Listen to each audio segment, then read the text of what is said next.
দেখুন বন্ধুরা, অনেকেই অনেক রকম খেয়েছেন। তো সবুজ মটর এই সময় একদম, মটরশুঁটির দাম কম, বাজারে সস্তা। এই সময় মটরশুঁটি যাই করবে তাই ভালো। তো এই রেসিপিটি একবার হলেও বাড়িতে ট্রাই করবে।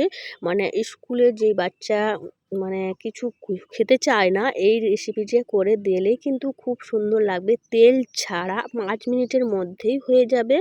তো আমি আজকে মটরশুঁটি বাড়িতে হয়েছে, মটরশুঁটির গাছগুলোকে আমি কেটে নিয়ে সব কেটে নেব।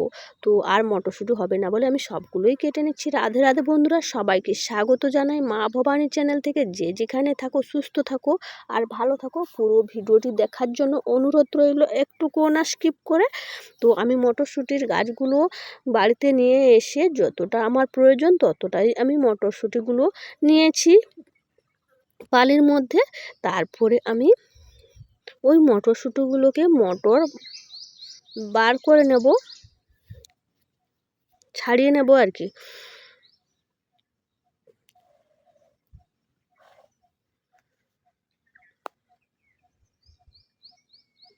তো আমি দেখাইনি কারণ অনেকগুলোই মটর গাছ আছে। তো দেখতে পেয়েছো বাড়িতে মটর গাছ হয়েছিল, তার জন্য আমি কম করে যতটা পরিমাণ দরকার আমি ততটাই ছিঁড়ে নিয়ে এসেছি। আর আমাদের বিড়ালটা এখানেই থাকে রান্নাঘরে।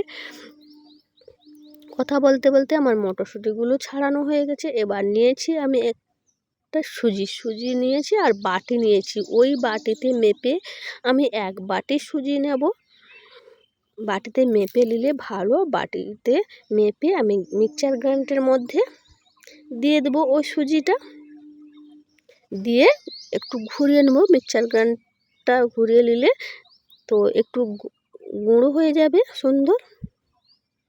সুজিটা গুঁড়ো হয়ে গেছে। এবার আমি একটা পাত্র নিয়ে এলাম।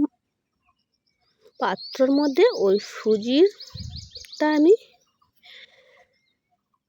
দিয়ে দেব।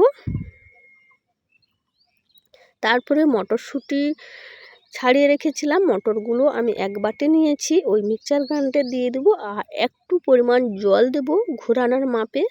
তো জল দিয়ে ভালো করে পেস্ট করে নেব। ওই এবার পেস্ট হয়ে গেছে। ওই পেস্টটা আমি সুজির উপরে দিয়ে দেবো। সুন্দরই পেস্ট হয়ে গেছে। আর মটরের পেস্টটা দেখতে খুবই সুন্দর লাগছে, একদম সবুজ। আর তারপরে ওই বাটি মেপে আমি 1 বাটি টক দই দিয়ে দেব। তো টক দইটা ফ্রিজে না রাখাই ভালো। না রাখলে কিন্তু জিনিসটা খুবই ভালো হয়। আর ফ্রিজে রাখলে বার করে নিতে হবে 1 ঘন্টা আগে। আমি ওই সুজিটাও ওখানে দিয়ে দেব। আর পরিমাণ মতন নুন দিয়ে দেব। নুন দিয়ে আমি বেটারটাকে ভালো করে মাখিয়ে নেব। মাখানোর পরে শুকনো শুকনো মনে হচ্ছে, তার জন্য আমি এখানে 1/2 বাটি জল দিয়ে দেব। একটু একটু করে জল দিতে হবে আর মাখাতে হবে। দিলে বেটারটা খুব সুন্দরভাবে হবে। তো তোমরা চাইলে হালকা মিষ্টিও দিতে পারো। আমি এখানে মিষ্টি দেইনি কারণ আমাদের মিষ্টিটা খুবই সব জায়গায় ভালো লাগে না। তো বেটার রেডি করতে করতে আমি এখানে কড়াই বসিয়ে দেব। কড়াই বসিয়ে একটু পরিমাণ তেল দিয়ে দেবো 2 চামচ মতো। আর কালো সরষা দিয়ে দিলাম চচ্চড় করে। আর এখানে কারি পাতা দিয়ে দিলাম। দিয়ে চচ্চড় করছি। আমি এখানে বেটারের মধ্যে ওইগুলো দিয়ে দেবো, ঢেলে দেবো। তো দিলে সেন্টটা এত সুন্দর আসবে, তো খেলেই বুঝতে পারবে একবার। আর ওই কড়াটা আবার বসিয়ে দেব। কড়ার মধ্যে আমি 2 মগ জল দিয়ে দেব। আর বেটারটা ভালো করে ফাটানোর পরে যখন বসাবো, তো 1/2 চামচ আমি বেকিং সোডা নিয়েছি। বেকিং সোডা দিয়ে দিলাম। দিয়ে ভালো করে আবারও ফেটিয়ে নেব। তো বেটাটা এইরকম পাতলা টাইপের হবে। আর আমি এক সাইডে রেখে দিলাম। তারপরে একটা থালা নিয়েছি, স্টিলের থালা। আর থালার মধ্যে একটু তেল মাখিয়ে নিলাম ভালো করে। দিয়ে ওই থালায় আমি বেটারটাকে দিয়ে দিলাম।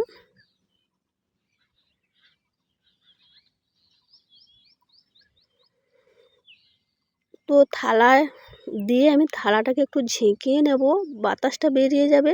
তারপরে কড়াইতে যে জলটা দিয়েছিলাম টকবক করে ফুটছে। এবার স্ট্যান্ড বসিয়ে স্ট্যান্ডের উপরে আমি ওই থালাটা বসিয়ে দিলাম।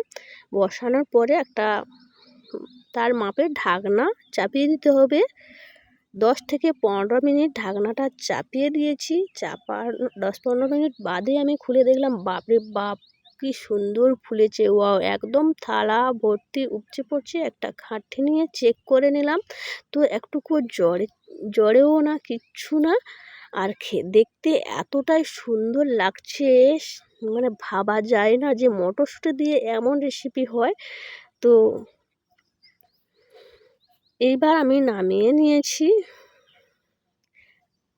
আর হচ্ছে ক্যামেরাটা একটুকু মানে অনেক সময় লাইটের ডিস্টার্ব করছে, রঙটা চেঞ্জ হয়ে যাচ্ছে, কিন্তু ওটা ছিল সবুজ কালারের। তোমাদের ভিডিওটি কেমন লাগলো অবশ্যই কমেন্ট করবে, কে কোথা থেকে দেখছো। আর একটু ঠান্ডা হয়ে গেছে, ঠান্ডা হওয়ার পরে আমি